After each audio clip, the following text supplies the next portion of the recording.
The government of Somalia is committed to ensuring that no child is left behind in terms of access to education.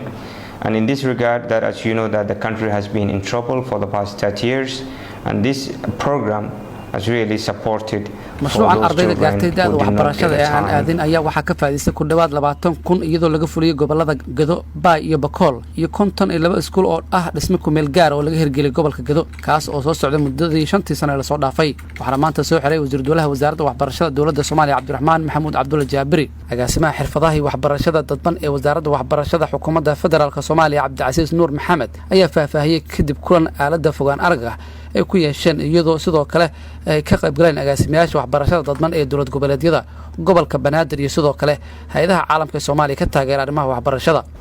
mashruucan oo ay ka faa'iideysteen in ka badan 20,000 oo canug waxa laga fuliyay gobolada koonfureed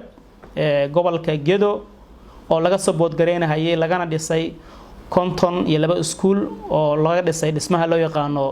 TLS-ka temporary space-ka oo dhismo ku meel gaar ah oo laga sameeyay tuulooyinka iyo meelaha dadka reer guraaga ay degan yihiin sidoo kale to gobolka Bay iyo gobolka Bakool saddexdaas gobol ayuu ahaa targetka mashruucan wuxuuna ahaa pilot oo tijaabo lagu sameeyay runtii mashruucu wuxuu ahaa si fiican umira dhalay faa'iido fiican la arkay runtii waxna ka bedelay enrollmentiga ardayda iyo maaragtay da'da caruurta waxbarashada gaartay ee iskuulada ka maqan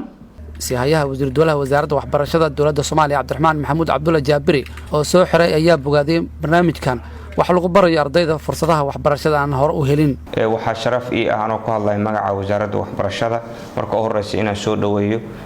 madaxa missionka ama hay'adda dawladda Mareykanka USAID Soomaaliya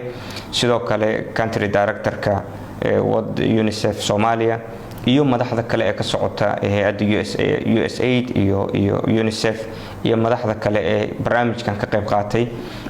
sida Media Link mudane Cabduqaadir iyo dhammaan bartnerada kale ee barnaamijkan ku jiray ee Soomaaliyeed iyo ajnabiga runtii waxa sharaf noo amaantay inaan goobjoog ka noqono xiritaanka barnaamijkan APE-da oo muddo 5 sano ah runtii ka qayb qaadanayay waxbarashada aan asaasiga ahayn ama waxbarashada dadka waaweyn oo runtii aan ognahay muddo in dalkan dhibaato iyo problem ay ka jirtay Cabduqaadir Shacab warbaahinta qaranka Muqdisho